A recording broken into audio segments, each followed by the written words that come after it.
Pickaxe.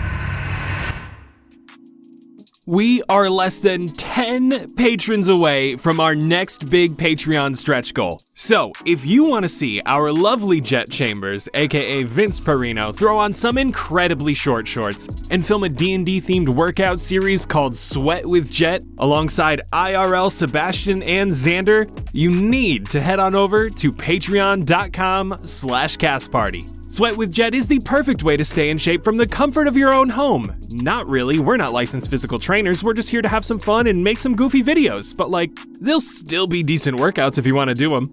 So be sure to join the cast and crew over at patreon.com/castparty for ad-free episodes, exclusive behind-the-scenes goodies, hilarious monthly one-shots, access to our community Discord, and so much more.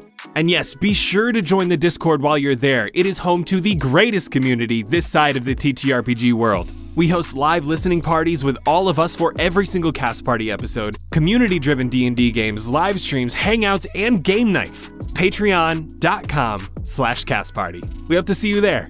Thank you all so much for listening. Enjoy the episode, cast and crew.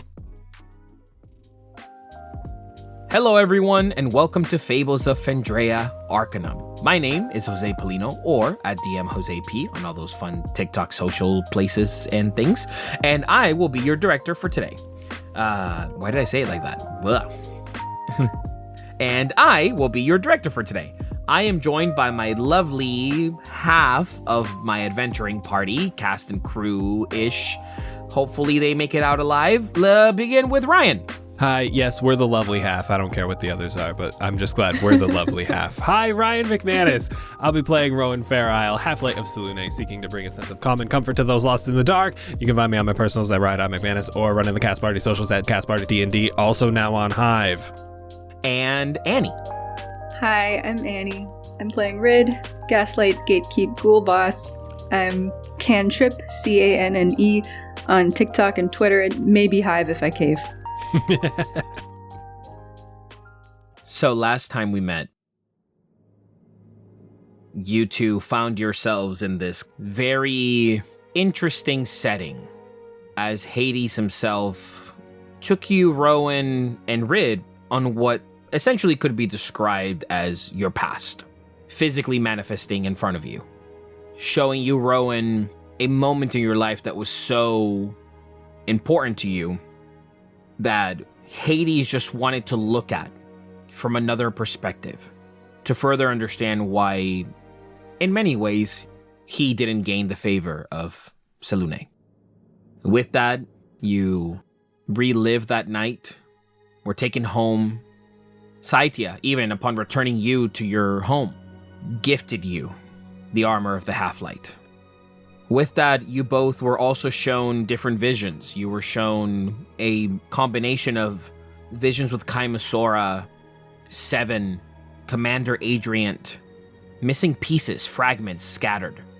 You're also shown this boy, this young red tiefling boy with white hair that was scared and lost and had no one.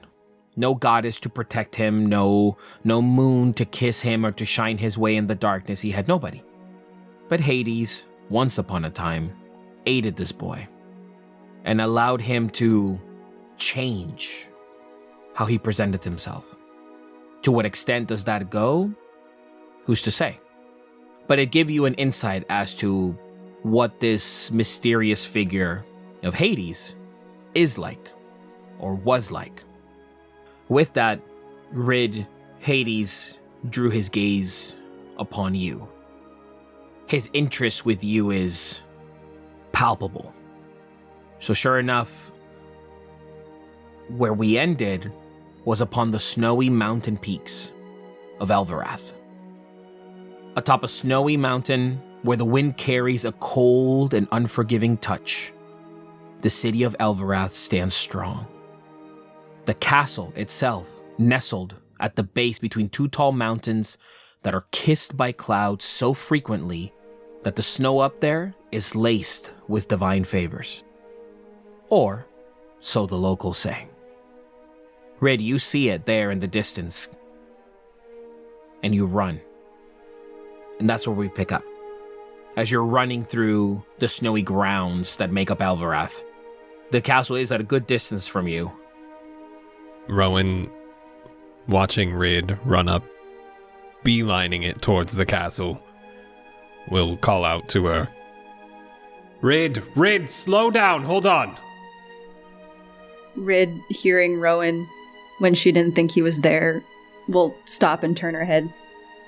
Rowan will walk up because he doesn't want to slip on the snow. Grab her by the shoulders. Listen, you saw what he put me through.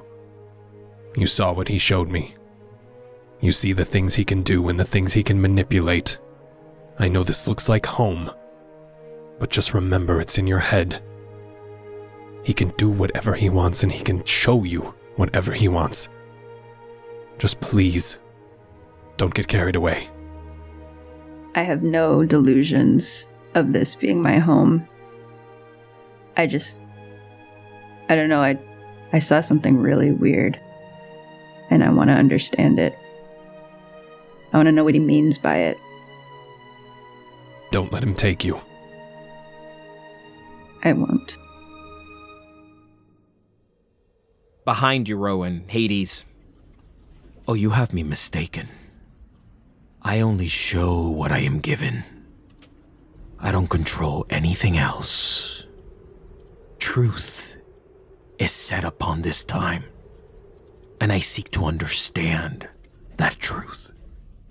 You brought her here for a reason, and I know you're just trying to get in her head, just like you did with mine. I'm not saying what you're doing is bad. I just don't want it to consume her. What can I say, Half-Light? She fascinates me. Red, you keep walking now. As you journey ahead to the outskirts of Castle Albrecht. And there the doors, high, tall, covered in that sheen of white snow as the wind picks up. You can't help but feel that shiver of cold. Hades apparates and stands at the front of the doors. Do you remember this day, Rid? Of course I do. It's not necessary to revisit. I think otherwise. You hear now the wheels of a cart making their way up the snowy pathway. And there you see a brown carriage, all beat up, but with a driver and two horses. And you hear the doors opening as an individual steps out from the carriage. You see a thin, older man, probably in his late 50s, with peppered black hair and a very fine and taken care of goatee. Bright green eyes adorning a very well-maintained face. And sure enough, on his left shoulder, the symbol of the Arcanum. In this moment, you say to yourself, oh, this isn't this day. What day is this? And from the entrance, these two individuals walk up and guide him to a grand hall within the castle, where an empty table rests and here meals are shared. A grand fireplace that burns bright, seemingly daily, and where 4 handcrafted, wooden, regal-looking chairs stand on top of 2 steps, and they're embedded in stone in this beautiful sort of design above the 4 chairs to shine in dark times. This individual presents himself to the king and queen of Elvirath. Now presenting Creighton Altus of the Arcanum. You watch as this individual from the Arcanum thanks the guard, and the queen and king sit. My title within the Arcanum is specialist. The queen, without rising from her chair, Specialist? What an interesting title. What does that mean precisely to the Arcanum? Your Highness, my title bears many responsibilities, but at the forefront, I am in charge of communicating the goals of the Arcanum throughout noble families of Fendraeya to further enhance and enrich the lives of its citizens. Empowering connections by building bonds that strengthen the very fabric of our world. Our main goal, or I should say, my main goal in being here today, is to provide counsel, protection, if you will, for the noble families of Fendraeya. The Albrechts, of course, in question. Now you may be wondering, and rightfully so, protection from who? And from what exactly? You watch as King Orion's standing now. Very average looking, flat, mousy, light brown hair, no beard, a very polished face. His eyes, you can't really make out what they really are. This room is kind of a little bit dark, just being lit by the fireplace and the slight torches all around the hall. But he looks kind and understanding. He says, "Continue." Kraden takes 2 steps closer towards the 4 chairs, but still keeping his distance. Looking back to his right and to his left, seemingly around the other guards that are in this space, but also the extra help around the castle. And you watch as Kraden gets sort of very serious and his voice drops slightly. Your Highness, the histories have shown us throughout time that there is always room for the common people to seek avenues less favorable than others when their voices or needs are simply not met. Perhaps taxes too high during the summer seasons, so the shopkeeper has to close down his shop. Perhaps travel has become a chore for the farmers as the icy roads prove perilous, so local trade becomes impossible. An inconvenience here, an unfortunate exchange there. I hope you understand my point. You watch as the queen sits roughly about 5'7". She has such a regal look to her from the top of her head down to her feet. Dark brown hair and a sort of semi-complicated bun/updo. Very direct, beautiful blue eyes. She commands the room. She looks to Kraden, signaling to continue speaking. Perhaps the princess, and looks over at one of the empty chairs. The king nods, keeps looking. Perhaps the princess gave a wrong look to the baker upon her visit to the market. Perhaps Her Highness, he refers to the queen, did not attend a local invitation to a newly founded center of prayer. Essentially things that are beyond our control, but fester within the people. You watch as this point, the door behind the chairs opens to the left, and in comes a woman, roughly 5'8", athletic build, light blue eyes, seemingly same as her mother. She wears her medium brown long hair in a long shiny braid, and she just radiates beauty. As she walks in, Kraden seemingly stops speaking and takes a seat directly to the right of the king. Kraden bows his head. Your Highness. This princess, known as Diana, bows her head in return. You watch as Kraden sort of stumbles to find exactly where he was going with his point, and he says, history, yes. It has shown us a great deal, and has provided us with a lot of incredible information. These are times, like the ones I spoke of, beyond any of your personal doing, that create opportunities for certain factions, some more favorable than some, to arise. Now these factions, let's speak on behalf of the criminal kind. They disguise themselves as aid to the people an ear to call upon when their voices cry out in need of help. But in actuality, these groups are working hard in the background to see their personal goals come to fruition by whatever means necessary. And so, that is where safety becomes a great interest to the Arcanum. We cannot have the noble families of Fendraeya fade from existence and have cities around it burn simply because of lack of communication and understanding. You watch as, when Kraden speaks, the room remains quiet.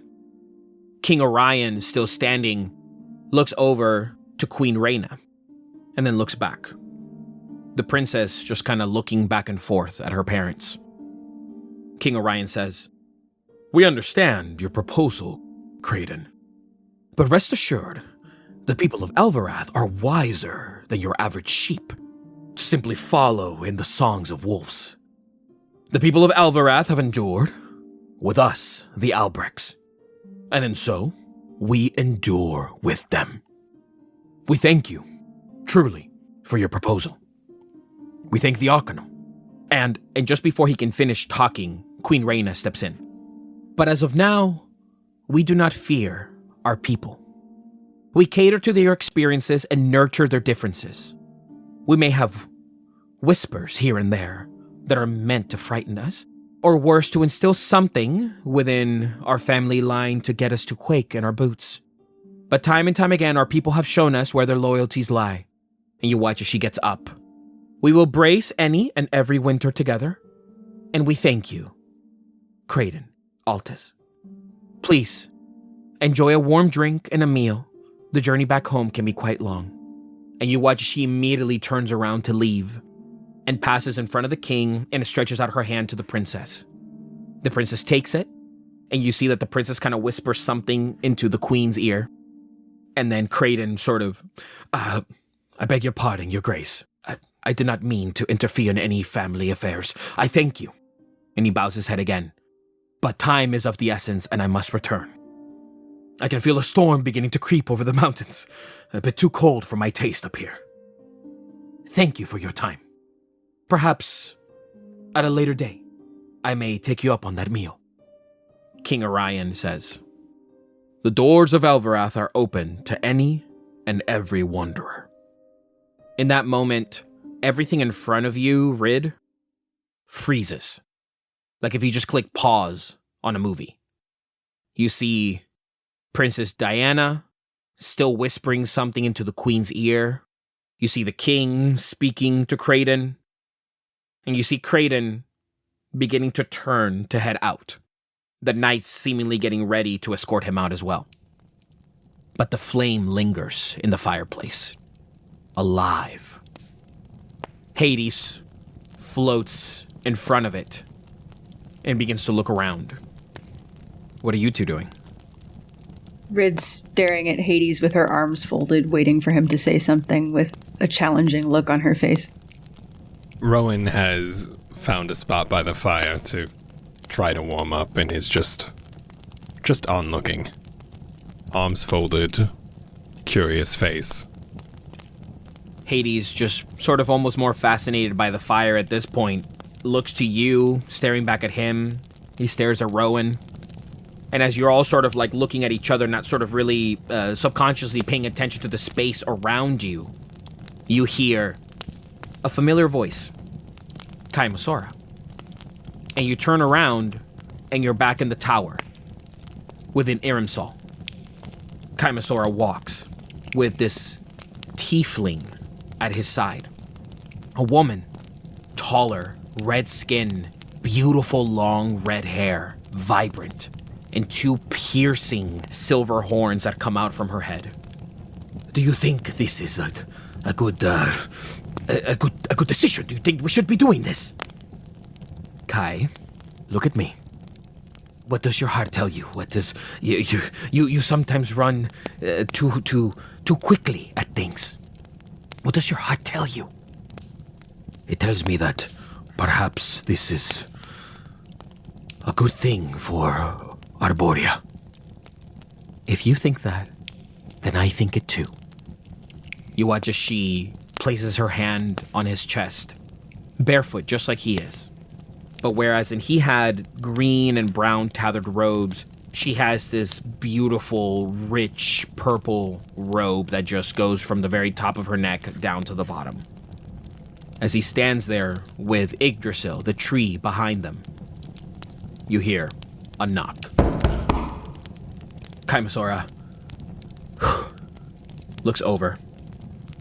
Damine, my love. Let's usher a new day for Arborea. She smiles and kisses him on the cheek. Kaimasora kind of smiles to himself joyfully and opens the door.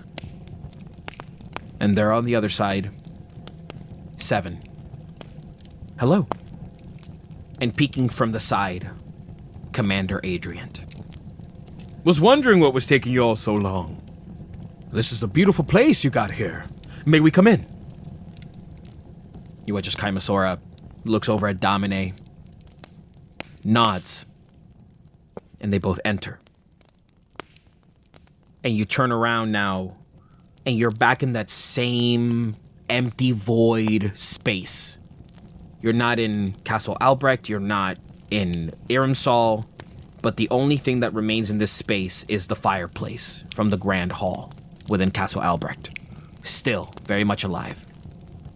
And Hades sort of holding his hand upon the mantle of the fireplace, looking directly into the fire. Rowan, you see his face. Again, that beautiful elven face. And he just says, fascinating. This is all too much sometimes. You like watching the fire instead. It's alive. It burns. It has a purpose.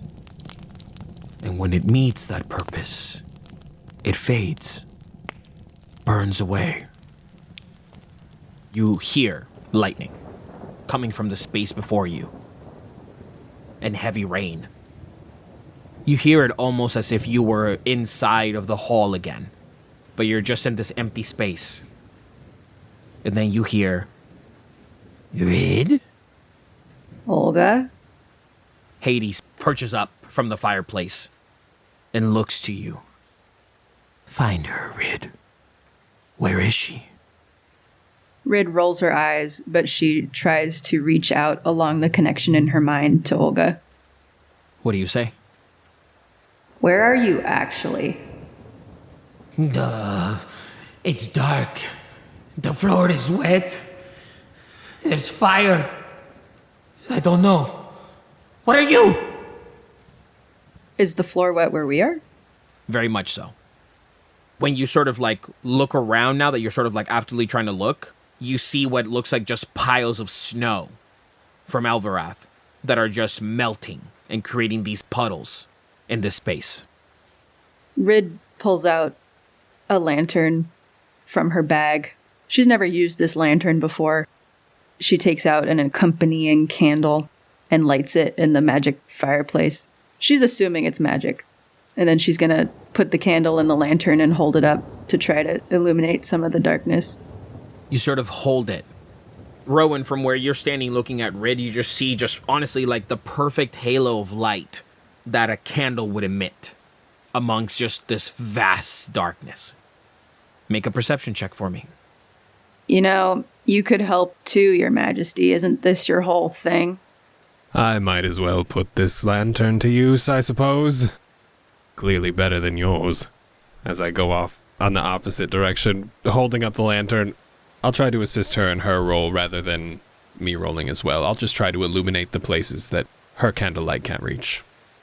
A 27. You begin to walk. And now you tell me, are you walking in a direction? Are you walking in circles? Like, give me a sort of a layout as to how you are investigating in a completely pitch black room. My first instinct as Rid is that Rid is playing Marco Polo with Olga. Can you hear me now? How about now? And she's trying to see where on the floor is wettest and like where with Olga's description would match that the most. You begin to play this kind of Marco Polo, like, are you here? But she responds every time. Yes, I'm here. Right here. And the way that her voice sounds, it's like she's standing right there. and you keep sort of trying, and then it's not until you look down. And you see when you step, the ripples in the water, they show your reflection, especially illuminated by the lantern from Rowan. But every now and then, when the ripples keep being projected out from your footstep, almost in between every other ripple, you see Olga looking right back up at you. Rid crouches. She crouches too. Rid puts her hand up to the surface of the water, I guess. And she puts her hand to the surface of the water as well. Is Hades still around? If you were to picture Rowan as the only source of light in this entire room, Rowan would be illuminated almost 360. But lingering behind Rowan, towering in height, is Hades. Rid looks up at Hades. What game are you playing? Oh, I play no games. This is what fascinates me. Look. And he points at the water. Rid looks. You see Olga. And with every movement of your face, with every movement of your hand, Olga follows in the same movements. And then when you're sort of still looking at her, you feel the presence of something directly next to you. Sure enough, Hades. Connected. And still alive. How? You watch as when Hades says this, even though she is mimicking your movements, there is a sadness to Olga. You can tell that she kind of sheepishly is trying to not look in your direction or in the direction of Hades. And he says, Why are you drawn to this being, Rid? She showed up. Did she? And he looks now down at the water. And why are you interested in her? Olga, she just kind of doesn't want to answer. You can tell she's trying to hold something back. And then Hades slams on the water. Answer me! Because she made me. If not for her, I'd still be stuck. When you took her, I felt obligated to return that favor. And now there's this kind of almost manic look to Hades as he looks at you and he goes, But you see, it goes both ways. Rid, you feel that she made you. She filled something in you. And in turn, he looks down at Olga. You, Rid, filled something in her. Rid looks down at Olga. You're not trying to do that thing we saw with Adrian, are you? Where the hag came out of the inside of his body when I killed him. Now, it's not necessarily following your patterns. She feels like she's moving on her own. In this sort of mirror space that you both are sharing. She looks at you and she goes, There are many ancient rituals, Rid. There are many ancient things that we do not speak of. Things that lie within the darkness, the realms of impossibility. I would never do that to you. And then Hades says, But you knew you could. It's deadly. Correct. Your minds are now interwoven. Being apart from each other now is enough to slit your mind in half. Rowan, wouldn't you call that fascinating? Again, very manic expression to Hades. Rowan just looks to the ground and the rippling water and doesn't say anything. I took her child because she is not of anything I've grown accustomed to. I took her child because embedded deep within her is you. A successful combination. Both free of mind, sound of spirit. Both eternal. Rid, do you not see what you are?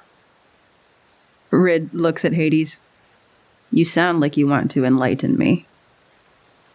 You are a miracle. You watch as from under the water, Olga snorts. I wouldn't call her a miracle, perhaps. I'd call her a pretty good-looking girl, but that's about it. Hades turns back and he goes, "May I?" to Olga. And she looks at him with fear in her eyes. You watch as from the water, a purple hand with long fingers, curled, gnarled nails emerge on your side, Rid. You know these hands, the hands of Olga. But it's been some time since you've seen them in this original form. And he looks at you, Rowan, and he says, To correct you, boy, I don't control anything. That was not of my making. I see the truth. And when the truth lies before me, I am granted access. He takes his nail and cuts at the palm of her hand. Black, ichor blood begins to run down her wrist. And in a flash of light, you're all in a forest. And you hear, Stupid creatures. and you see what looks like Olga. A hag, purple in skin, long nose, pointed teeth, almost a slight underbite to her, long pointed purple ears, these horns that coil atop her head, and a mess of scraggly hair, these robes that are a misshape and a mismatch of all different kinds of cloths and leathers. And she's walking through the forest holding a basket, alone. You're seeing Olga through a very different perspective. She seems slightly younger? She looks pale. The purple in her skin is very faded. The horns that have that vibrancy, that dark sort of like almost burgundy black mixture, brown dirt, is slightly faded, more cracked and dried out. You see a sequence of visions. Olga at what looks like a carnival, behind some of the tents, in pure darkness, while the light and lanterns of the celebrations on the opposite side are happening. She is by a wooden table that has just seemingly rickety been put up. She's drawing cards, taking money. They speak of fortunes and fates. But all the time that this is happening, she continues to cough this black ichor upon her hand, which she very graciously combs her hair with. You see another vision of Olga in what looks like a deserted, burned crater, perhaps, and a book at her palm, reading incantations. You watch as this purple arcane energy form around her, filled with black smoke. Her color begins to come back to her. Her horns begin to take that liveliness. Her eyes spark.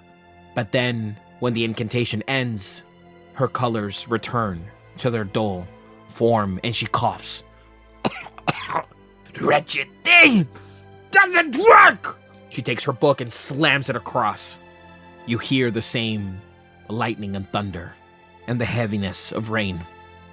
You now see the fireplace, and the space around you comes to again, and you see the same hall upon Castle Albrecht.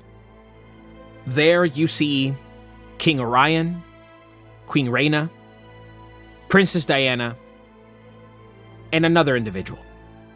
There, sitting on the opposite end of the table, you see what looks like a girl. Younger, short, dark, brown hair, very gentle face, but these eyes.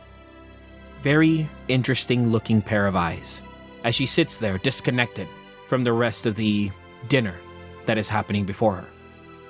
Rid, you know this night, because you remember the thud at the door. And there, a couple years later, Creighton, completely drenched from head to toe, shaking off with his driver behind him. "Apologies, Your Grace. A most unfortunate time." Bows his head. You watch as King Orion rises. "Creighton! My goodness, look at you!" The Queen focuses her gaze upon the King. Hades steps in. Rid, You fascinate me, but for many reasons. And one of those is because of heartbreak. I told you it wasn't necessary. I remember. He doesn't say anything. The vision resumes. We must get you some new clothes, Kraden. Someone, please, fetch this member of Arcanum? The Arcanum? Yes. You watch as Kraden goes, yes, the Arcanum.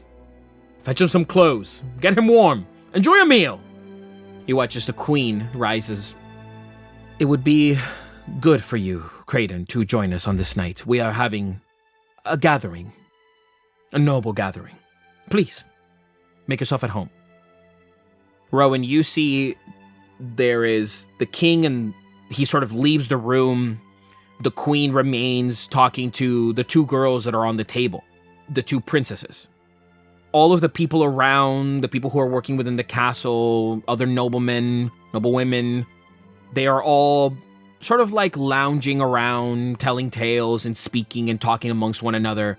It's not necessarily a festivity, but it's more of like it's raining out and everyone could use a warm meal type of setting.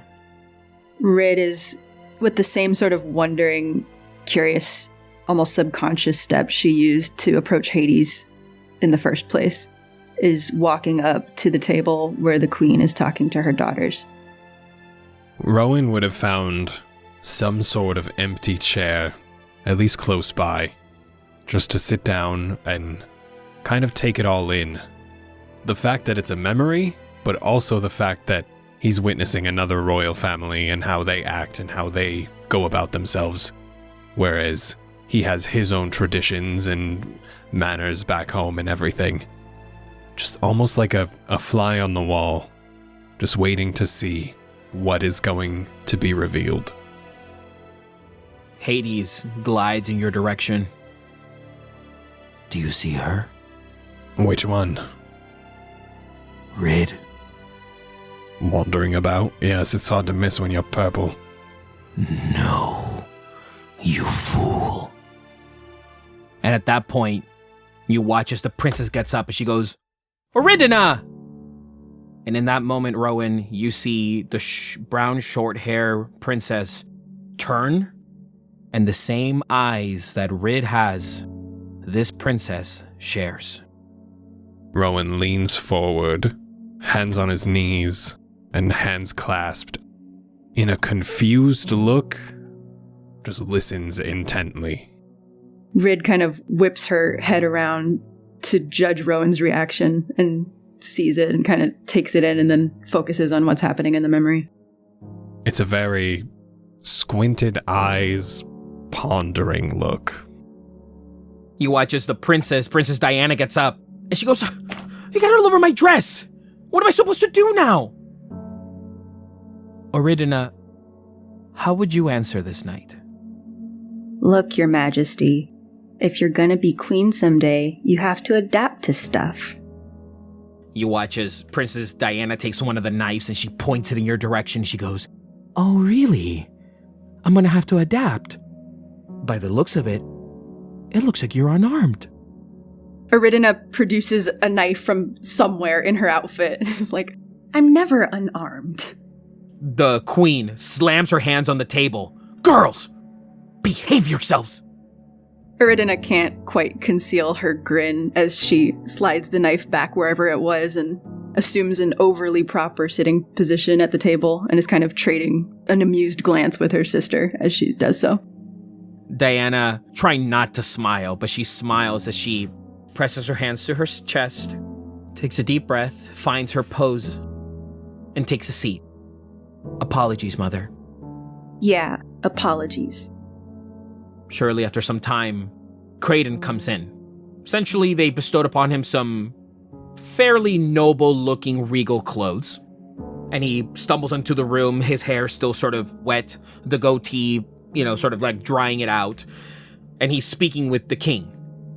Kraden, again, please, if you're hungry, eat. Should your driver need some food, please enjoy. We're all here rejoicing. This is what we're all about here in Elvirath. I think you might have met one of my daughters. Let me introduce you again. Diana. Diana gets up from the table, excuses herself, does a slight curtsy, very proper and elegant. She walks over in the direction of King Orion and Creighton. This is my oldest daughter, Diana Albert. Diana, this is Creighton. And you watch as Diana kind of interrupts and she goes, Altus, yes, of the Arcanum. I remember very well our meeting a few years ago. Creighton takes her hand and he goes, pleasure, princess. And you watch as the king goes, takes a deep breath. And my youngest, Oridina. Oridina stands up, does a slightly sarcastic version of the curtsy that her sister did. Hi, I'm Oridina. From the distance, King Orion sort of raises his hand in your direction. He goes, my youngest. She is truly something. And you watch as Creighton bows his head again. He goes, lovely to meet you, princess. And King Orion says, come, sit. Creighton sort of sheepishly begins to sort of like say hi to the other noble individuals around the hall, fire raging, and you all begin to enjoy a meal.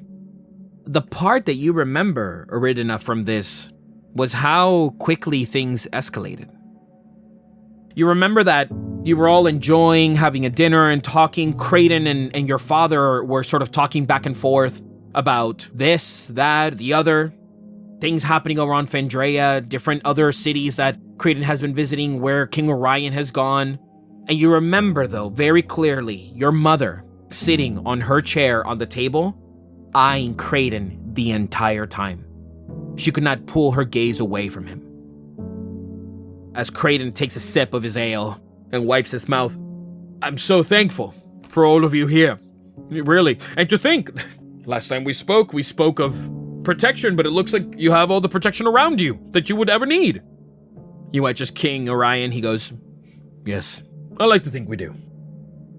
We have a good group here. Creighton, he kind of smiles and he goes, but imagine, not to overstep, what the Arcanum could provide. Imagine these meals nightly, without fear of uprisings, without fear of any of these things. The common folk believing what they believe to take down their rightful king. I see you, Orion. My apologies. Your Highness. I see you here, proud and strong. And I wish the best for you. Will you not entertain the idea, at least, to meet with some of us? The Arcanum can provide, and at that point, a knife hits the table. As Queen Reyna, this conversation was over long ago, Specialist Creighton. Reyna, please. Creighton just speaks. And then Creighton goes, I do not just speak, Your Highness. I speak of the oncoming storm. I speak of the things to come. Do you not see it out there? And he begins to raise his voice. As he does, the people around get quiet. It's all out there. People rising up, believing that they know what's best for Fendraeya. How do they know? How can they know anything? They attend to their cattle, to their ales, to their food, to their cloths. Meanwhile, here in these halls, decisions are being made. This should be a sanctuary, a sacred place. Everyone gets quiet now, and everyone is just looking at the table. For a picture, Oridina, you are sitting across from Creighton. Creighton is sitting next to your sister to the right, King Orion to the left, and at the head of the table, Queen Reyna. As it gets quiet, Hades, Rowan, to you, begins to now get closer to the table. As the sort of situation is happening and escalating, Hades is running his hand atop the dining table chairs. He now walks behind Oridina and lingers on her, and then walks behind Queen Reyna, and then walks behind King Orion, and stands right behind Creighton, the king to his left and the princess to his right. And he stands there, and you watch as Hades stretches out his hands and places them over the chairs and sort of, in towering height, looks down. King Orion, he turns. Now, Creighton, We spoke of this. Alvarath believes in its people. We don't need some militia, some force to come out and instill fear upon the people. For what? Out of fear? Of the unknown? This is my, and you watch as Queen Reyna, our kingdom. King Orion corrects himself and looks back at Kraden, and he says, "It is in your best interest to relay this information to whoever it may be. We know what's best for Fendraeya, not you." And then Queen Reyna gets up, fingers interlocked. Not the Arcanum. It seems that the storm is dying down, Specialist Agent. I think it's time for you to go home. Kraden looks at your mother. You would send me out again in the rain. I am but a guest. Princess Diana, what would you say to the specialist at this time? Princess Diana, she looks at you from across the table, complete fear in her eyes. And she gets up. She stands, readies herself, breathes. Thank you for visiting, Alvarath. Thank you for gracing us with your presence here upon Castle Albrecht. The Queen has spoken. You have been a guest upon our halls, but it is in your best interest to leave. And she kind of looks at you with kind of like a, yeah, was that good? Aridina gives her a sneaky little thumbs up. Now, Rid, where are you in all of this? Rid has wandered over to Kraden as he gets up from the table, and she's kind of looking him up and down for details she might have missed the first time. When Kraden gets up, he scoots the chair back, very chauvinistic of him. And he gets up, takes a deep breath, and is looking directly, almost like a good old Mexican standoff between your mother and the specialist, as King Orion, still sitting on his chair, with his hand on the pommel of his sword, looking. Again, I apologize for my rudeness upon your hall. If the Queen requests that I leave, then I thank you for the meal, I thank you for the ale, and I bid you good night. And he turns over to the princess. Princess, I apologize. And he extends his hand out. Diana looks at you, Aridina, and then she looks back at her mother and her father, proceeds to place her hand on top of Specialist Kraden. And in that moment, time freezes. Rid immediately whips her head toward Hades. Did he do it? Did what, Rid? Did the Arcanum kill my sister? Everything around the table, Aridina, the Queen, the King, all of it whoosh, gets pushed out of the space, frozen in time.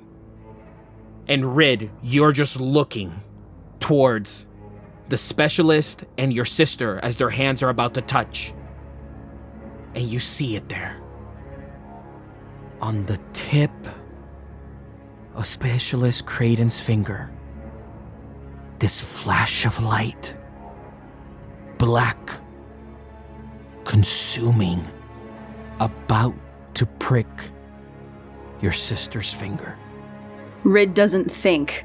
She just extends her hand out, a bolt of blue lightning toward Kraden, and she's casting Witch Bolt. And it just goes right through them. A vision, a memory, something that has already come to pass. As Kraden lets go of your sister's hand, your sister, you remember that night, gave like a little flex to her fingers. You didn't know if it was out of disgust because it was Kraden. You don't know if it was because of the responsibility she had to perform that night. Kraden bows to you, Aridina, princess. He looks over at the king. The king gets up, extends a hand out towards the doors, and the queen, her eyes are just fixed upon the table, not looking at Kraden. And now, from this new perspective, Rid, you see a slight grin form as he steps behind your mother.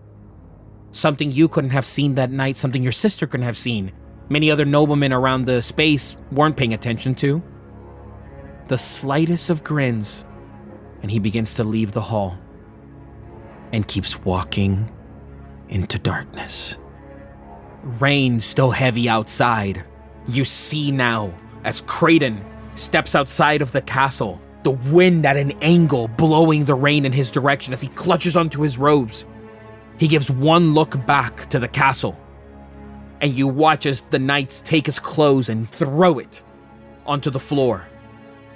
There, amongst the mud and the snow, the symbol of the Arcanum. Kraden walks over, picks up his clothes, takes the pendant, places it on his shoulder, gives a slight smile, and gets in his carriage.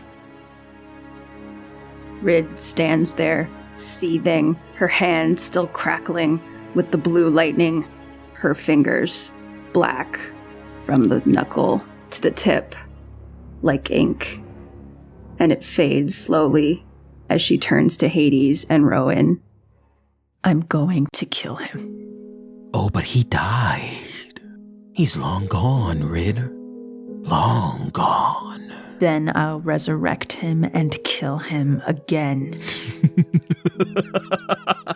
Yes. Yes, you will. And over again for an eternity, he will feel your pain. Bathe him in his own blood, day in and day out. Make him regret everything as he looks upon eyes he cannot even recognize. Your connection still holds. Oridina. Time moves forward. Rowan, you now see the same hall, but Diana, weak. I'll be fine, speaks to King Orion as he ushers her to her chair. Oh, you're right, princess. What's going on? I don't know. It's something. Another vision flashes by. Diana gets weaker over a long period of time. The morale in the castle lessens as her glow lessens the glow she had that she carried with her. That was just the natural spark of her personality. As that starts to fade, so does the mood of everyone around her. Oridina thinks it's genetics and bad luck. Rid remembers their parents getting increasingly desperate as their heir starts to die, slowly. One day, Oridina and Diana are talking, and Diana says something Oridina doesn't expect. You remember that day?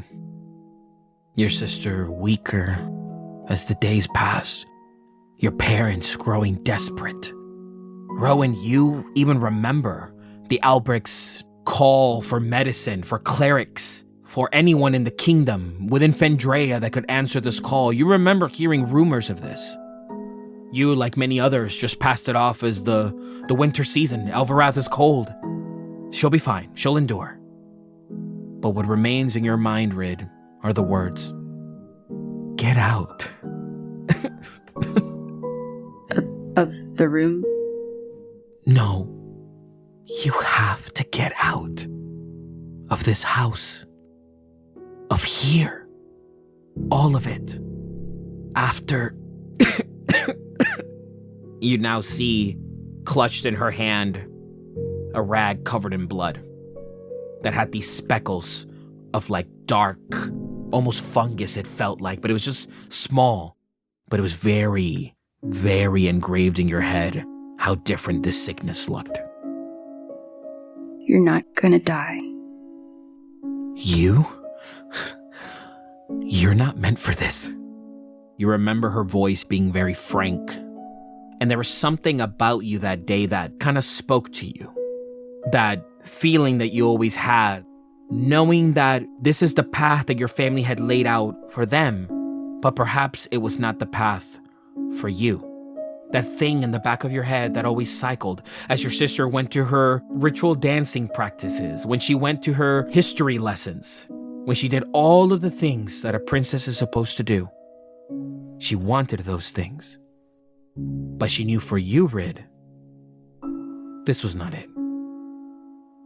And sure enough, desperation led to frustration, led to one thing after another.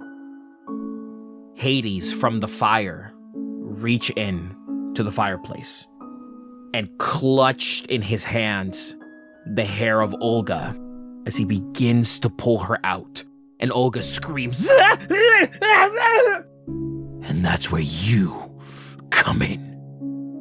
Rowan, you see a night very much like the night in which the events that led to Princess Diana's demise came to be, with the rain, the thunder.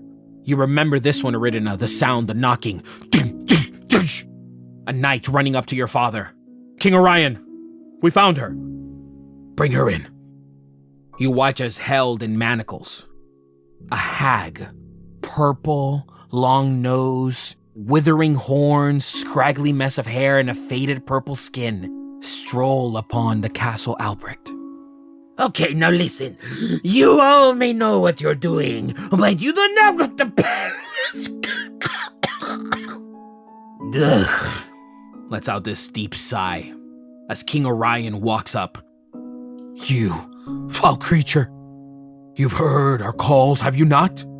Well, I've heard of whispers here and there. And then at that point, the door slams open. Queen Rhaena in her sleeping gowns, exhaustion in her eyes, her hair a mess. That mess of a bun is now more clearly a completely detached person that just needs to get the hair away from their body. Can you help us? In her manacles, she says, Well... And she shakes her hands. You can hear the rattling of the chains. And Eridina, you remember, by the bedside with your sister on her final night, you remember hearing the sound of chains. The king motions to a guard who comes up, undoes the chains. Olga lets go. Well, I could have easily have escaped from that at any point that I wanted to, but... And at that point, King Orion grabs her neck. Will you help us?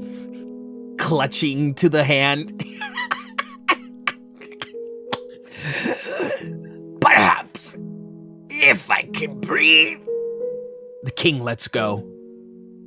I am weak. I tried to tell your buffoons before they got me and carried me all the way to glorious Elverath. I too am fading.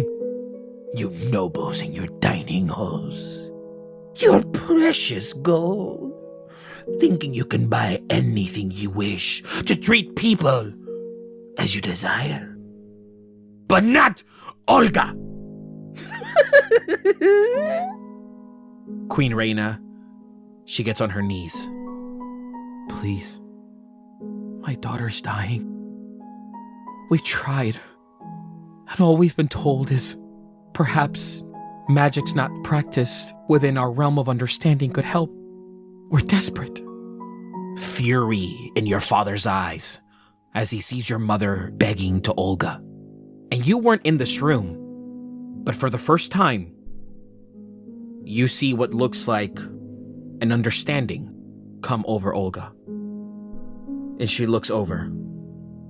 My mother loved me. My mother cared for me. Do you truly care for your daughter? Queen Rhaena looks up. She's my everything. Please, don't let this take her.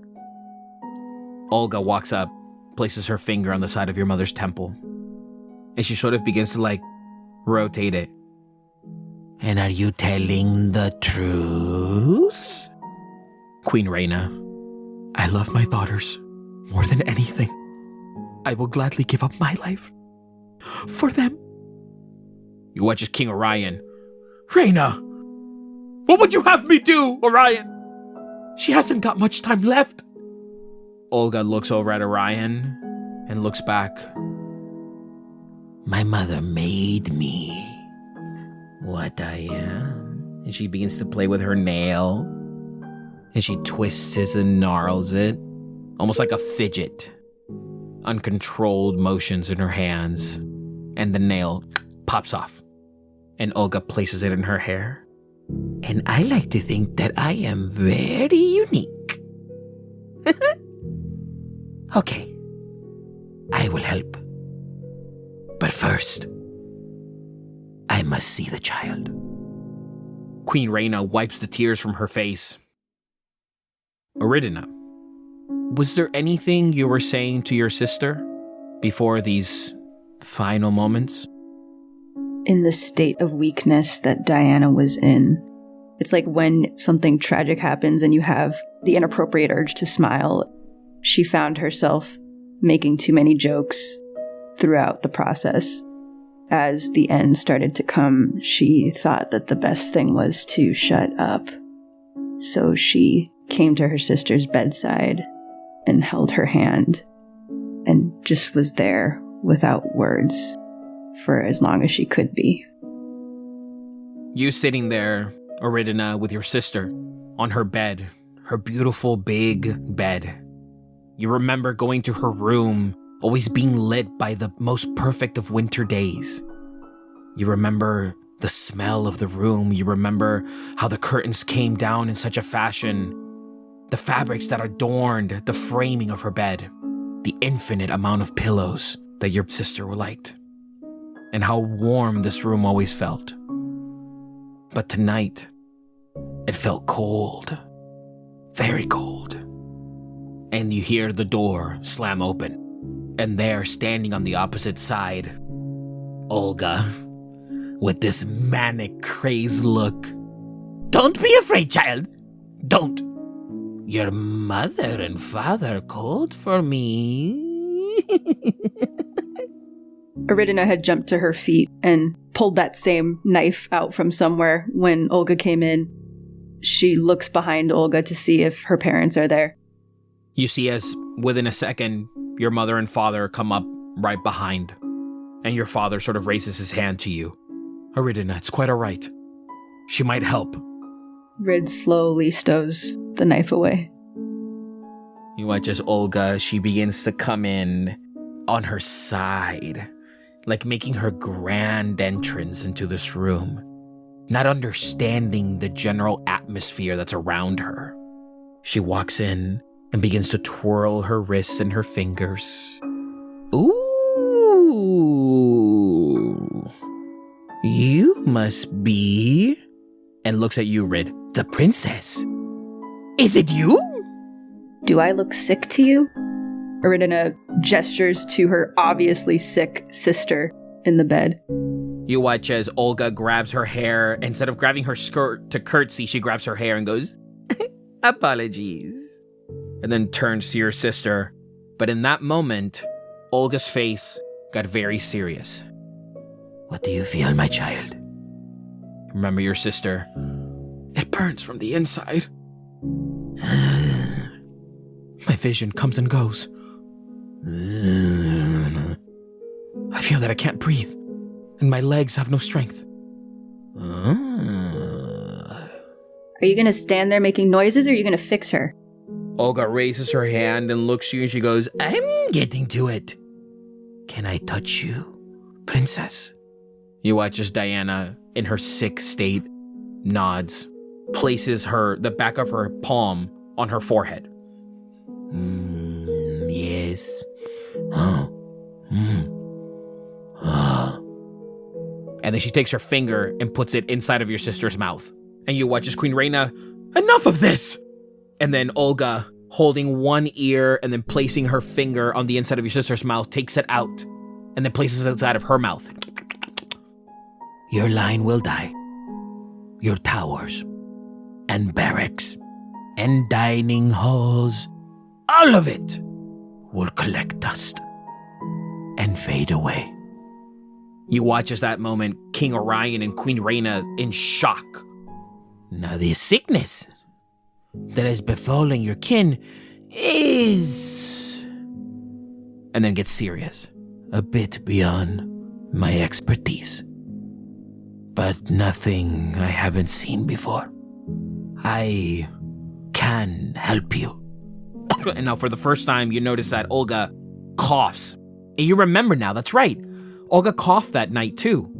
And she quickly sort of like takes her hand and wipes her mouth, just smearing the black blood over her lips to give her a more manic and crazed look.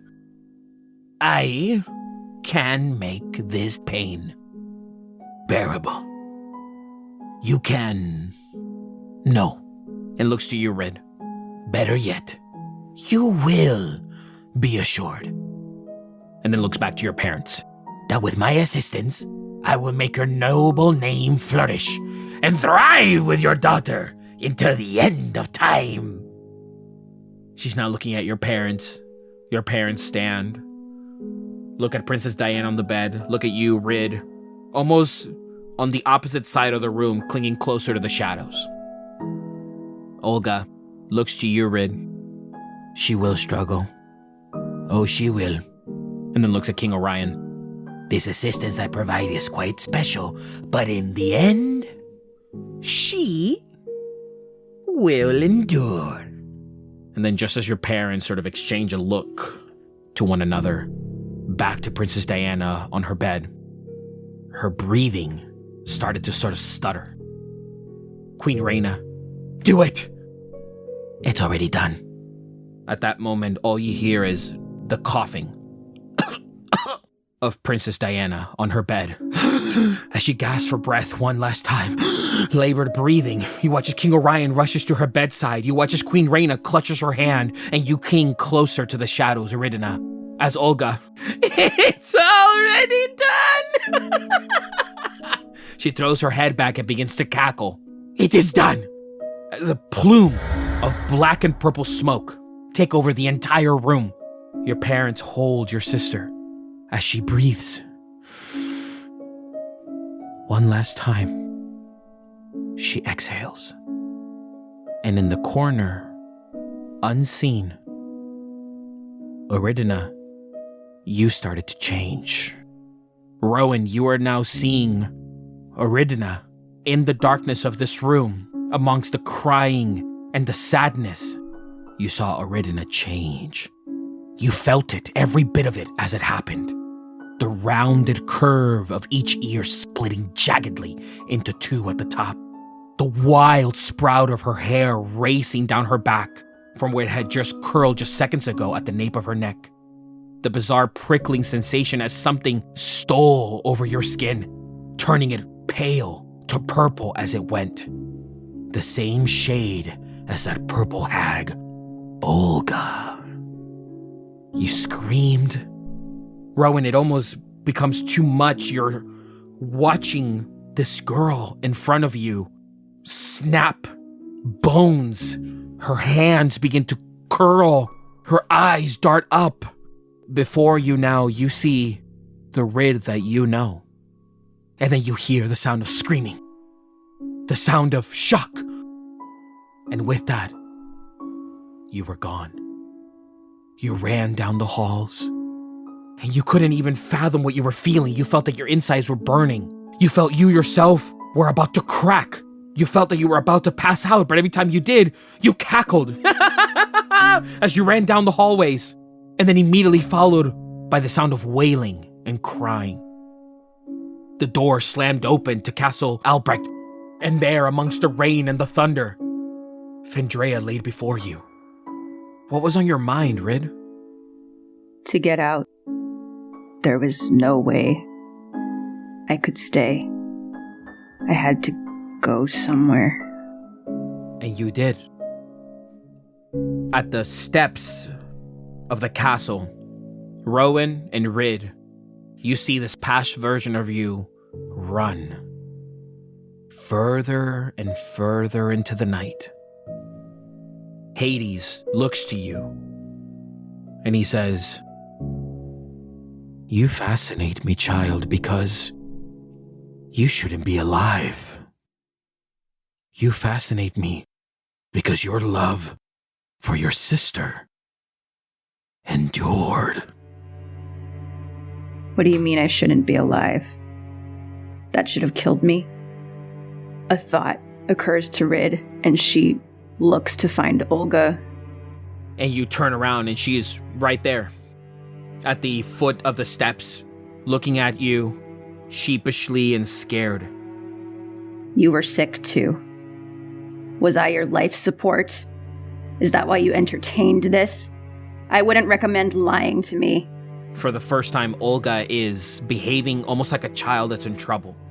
She clutches her hands, her fingers, and she goes, No, no, Rid, no, Rid. Then what? She was gone. Whatever came to her, whatever was inside of her, there was no stopping it. It was gone. It was a lot. But I knew I was doing the right thing. The right thing for who? For you. I told you not to lie to me. Your sister, she showed me. She told me. Start talking, Olga. When I place my finger inside of your sister's, I connect differently. It is this kind of a mental thing. It lets me see. And in those moments, I saw you. I saw you, Rid. She wanted you. She wanted you to live. She wanted you to be happy. She wanted you to carry on. To do this game you people call healing. and now tears begin to run down her eyes. I don't know why I'm crying. Rid turns to Hades. Then why did you say I'm supposed to be dead? This kind of magic, the interwoven connections between you and this thing are unparalleled. Your mind and Olga's. And then Olga butts in. And Diana all complete each other. Olga, she kind of looks at you and she goes, See? But you got better. You used me and my family to get better. No, Rid. No, your sister was at the point of dying. And at that point I said to myself, what is this? What is this magic? And it's old and foul. And I knew that there was something unnatural about it. The balance, the makeup properties of it, the way in which the light lines were pulled in the direction of your sister's inner soul. They were bred with malice. So what I did was, yes, perhaps a little, maybe in my favor, but I can no longer be this. I can no longer exist here with you. I only live in here. And she points at your head. Why would you want that? The other option was to die in your body. Because there is something inside of me now that wants to see that blasted eye, that creature thing. Kraden! She shouts in the rain. There's something in me that wants to see it all. Wants to see it all burn. And I think, and she gets a little bit closer to you, like she's just kind of like a puppy, just trying to like get closer. And Rowan, you're just watching this creature get closer and closer to Rid with puppy sad eyes. I think, if I'm being honest, I think Diana wants this too. Rid to Hades. You talked about people washing up on your shores. Did she? You watch as Hades stand straight and look up at the sky. She did not. The princess endures. So, died lives in this connection between me and Olga. And Olga, she just stands there, nodding, maniacal looking eyes in your direction. She's like, I think so. Oh, I think so.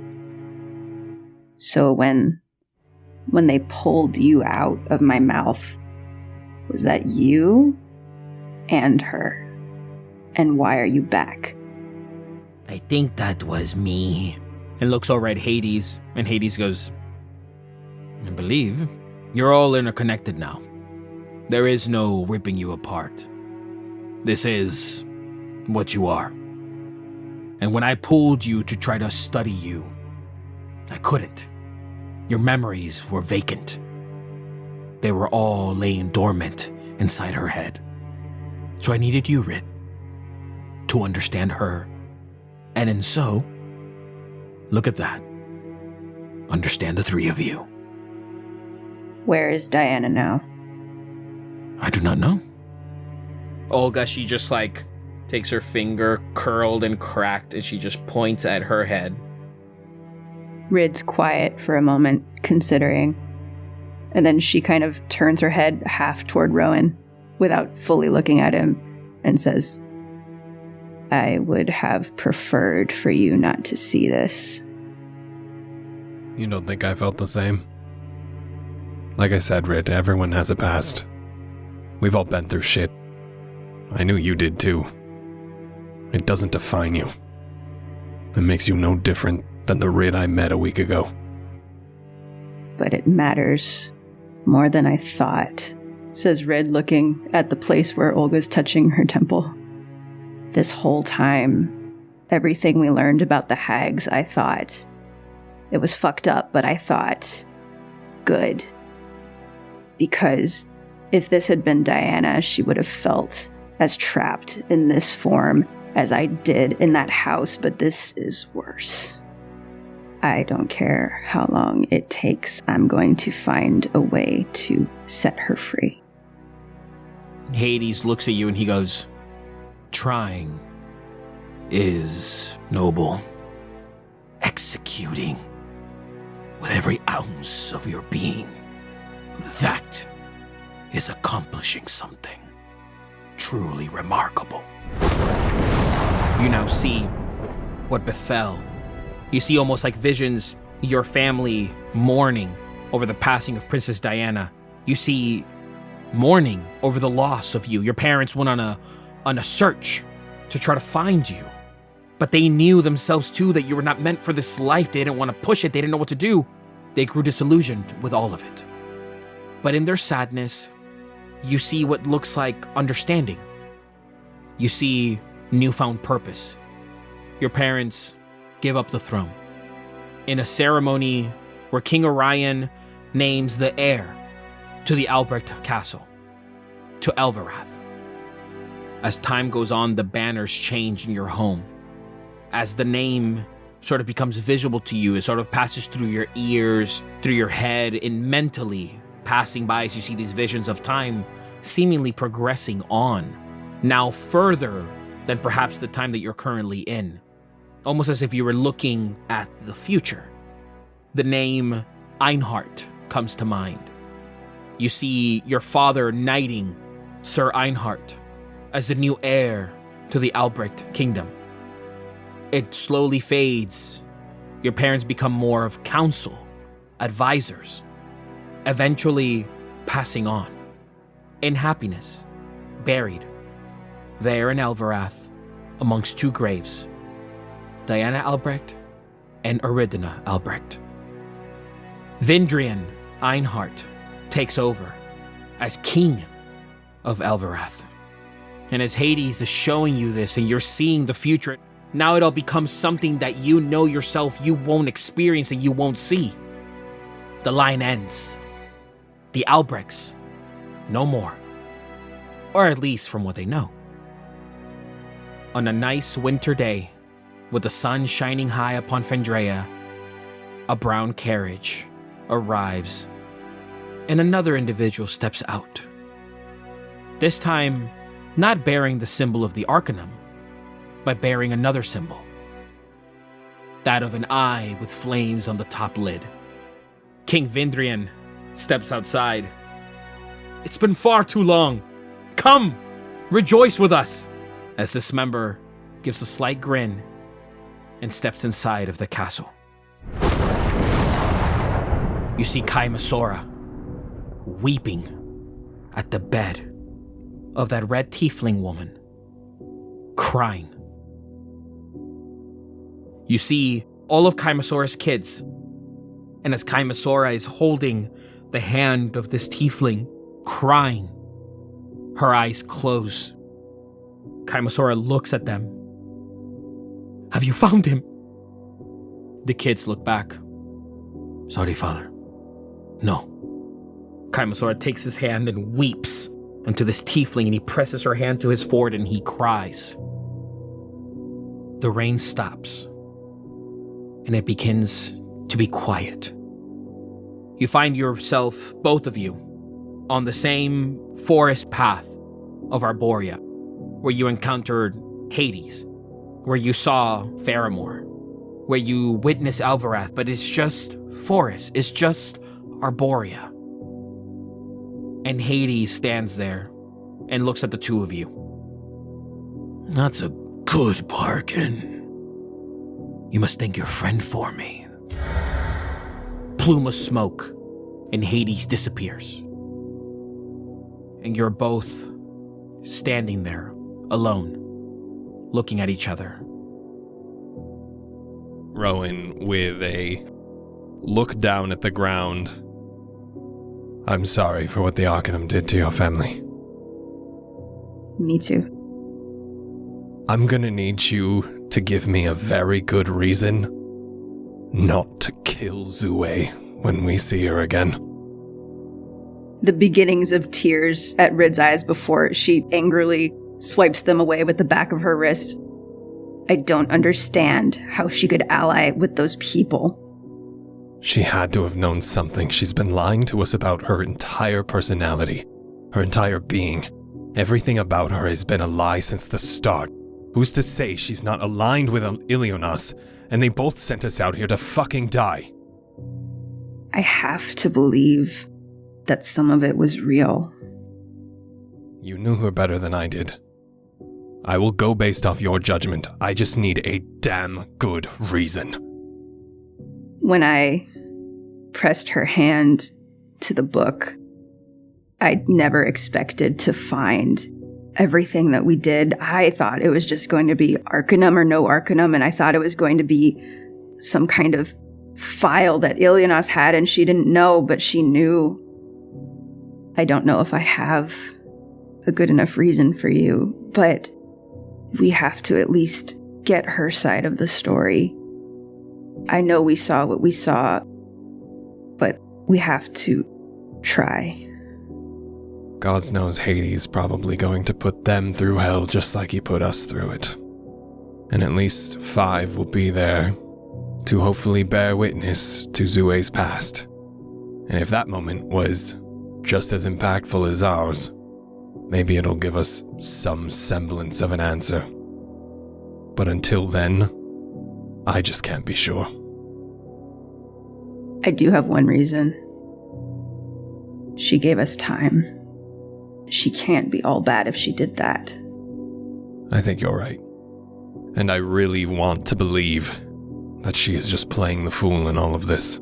She takes notes on everything, I know that. But she seemed genuinely disturbed by what was happening with her book. And so was I, and that's why I did what I did. If she knew everything, she wouldn't have freaked out like she did. There's kind of a desperation to Rid's movements and voice as she's trying to, hold on. I'll give her time, like she gave me. Unless 5 tells me otherwise. I hope you understand now why I was a little irritated with 5 for killing his brother. And I pissed Zue off. You really did, didn't you? She said fuck. I've never heard her say fuck. Let's hold on to the Zue we think we know until we get to hear from the one we don't. And I don't want to forget my manners. Are you okay? I am. Thank you, Your Majesty. And I'll walk down the road. Even through all this turmoil on her face, Rid has to smile at that, and she follows. The wind picks up. You hear the creaking of the trees, the stillness all around it, and the sound of running water off in the distance. And for today, that's a wrap.